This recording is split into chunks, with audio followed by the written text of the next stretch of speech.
Thank you very much for joining us. And Sam Omatseye is here as well as Kemi Fola Adeyemo. And together we will be the co-pilots for the morning drive. Right. It's good to see you both. Good to see you, Mikey.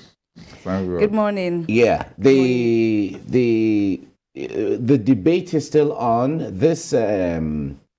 This debate around Muslim ticket. I wonder, maybe we might have to give it some time for it to simmer down a little bit. But right now, everyone is talking about it, and a lot of people, when you hear perspectives, you begin to wonder how, if we still see Nigeria as that one country that we're working towards building, one way or the other. Yes, as we were saying before this earlier this morning, that the greater the noise they make, those clerics and those people making so much noise about Muslim ticket are actually fulfilling what they think they are trying to avoid, that is to divide. Because by making so much hysteria, they are actually fulfilling their, it's almost like a self-fulfilling prophecy. They are dividing the country by their attitude, by their insistence, and by their noise, by their condemnation. They're actually dividing the country by default or even by intention. They are doing that because by making that noise, you are putting the Christians on one side and you are putting the Muslims on one side.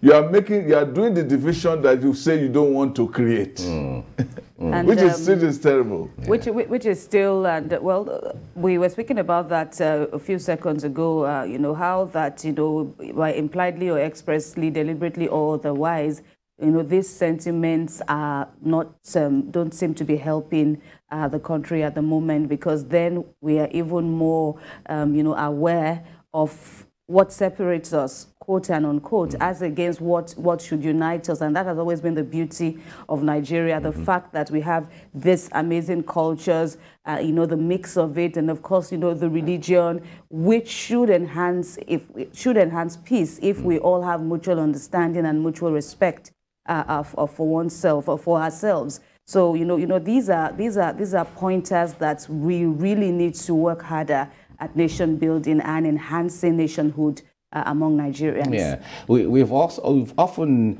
made reference sometime because of our analysis, saying that, well, when the president came from this state or came from this region, does that region necessarily become better because the president came from there? If you look at the states that have produced presidents from independence up until now, whether it's Katsina State or Kano State or Bauchi State in the context of the Prime Minister, or Anambra State in the context of Nnamdi Azikiwe, or Ogun State, or Bayelsa State, or even Plateau State in the case of Gowon. If you look at Niger State and so on, or even Sokoto State, how well off are they because the president came from here? So the point there is, at the end of the day, it's still all about Nigeria. It's still all about all of us. So it's the same thing with the vice presidential candidate. It's the same thing if you cascade it down to the states where the governor comes from, or where the senator comes from, or deputy governor. It's just the same thing. I did a piece, I don't know whether earlier this year or last year, in which I draw attention to all of this idea that you want to put somebody there. You put the person there. Are you just happy because the person is there?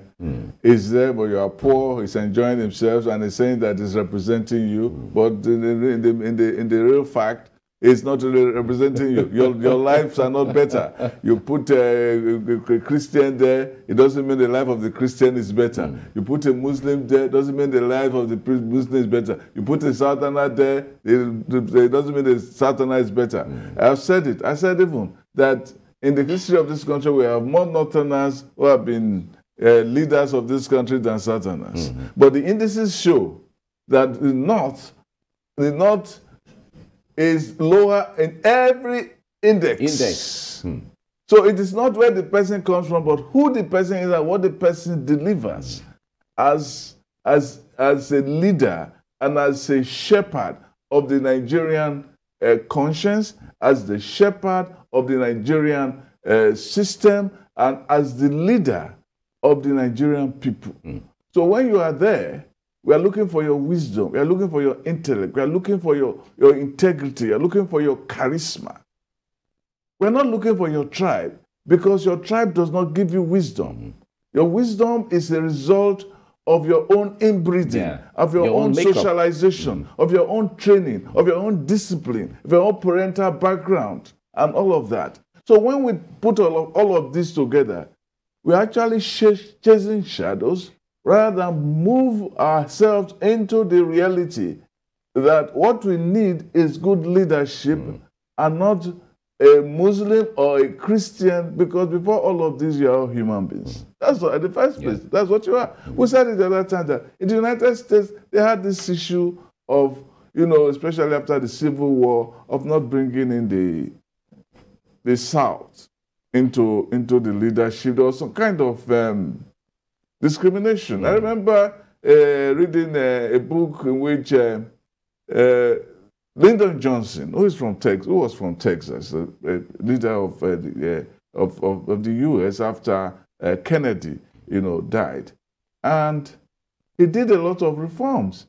And the wife one day said he thanked the United States for bringing the South back into the back US. on the table. Yeah. But the crystallizing point was when Al Gore and Bill Clinton, both young men, both became men of the same generation. First time America will have leaders who were not, you know, of the war generation for a long time. And when they came, nobody was saying that Al Gore is from Tennessee or what's his name? Clinton's from Arkansas. What they were saying was that this was a new generation, you know, coming into leadership of the United States, and they were harking back to the time of John F. Kennedy. And another burden, a burden quickly, Mike. I know we don't have that much time now, but you know, a burden point that is slowly emerging now is we can't deny the fact that, you know, people are now expecting more issue-based conversations. Exactly. We spoke with the former national chairman of the APC yesterday. Of course, we began with his reaction and how he could manage, you know, help manage, you know, what people are calling crisis, you know, regarding the Muslim emergence now. But, you know, beyond all that are, you know, the deliverables, what the candidates have to offer to the yawning problems in Nigeria at the moment. And then we shouldn't forget that there is a constitution. Someone was asking jokingly, but seriously, does the constitution have anything to say about this, you know, religious balance that must be in our, you know, modern day politics? I don't see any provision. Part of the hypocrisy of it is that in the North, when PDP came with his own, they came with a northern presidential candidate, a northern chairman, and all these people making noise are not talking about the sectionalization, the idea of regionalization of office, and so on. They were not talking about that, but when it came to this Muslim thing, they went berserk. All right. Well, this is a debate that will go on, and I believe that in the midst of this debate, people will be knowing new things. They'll be rubbing off on each other when it comes to ideas and how it will pan out.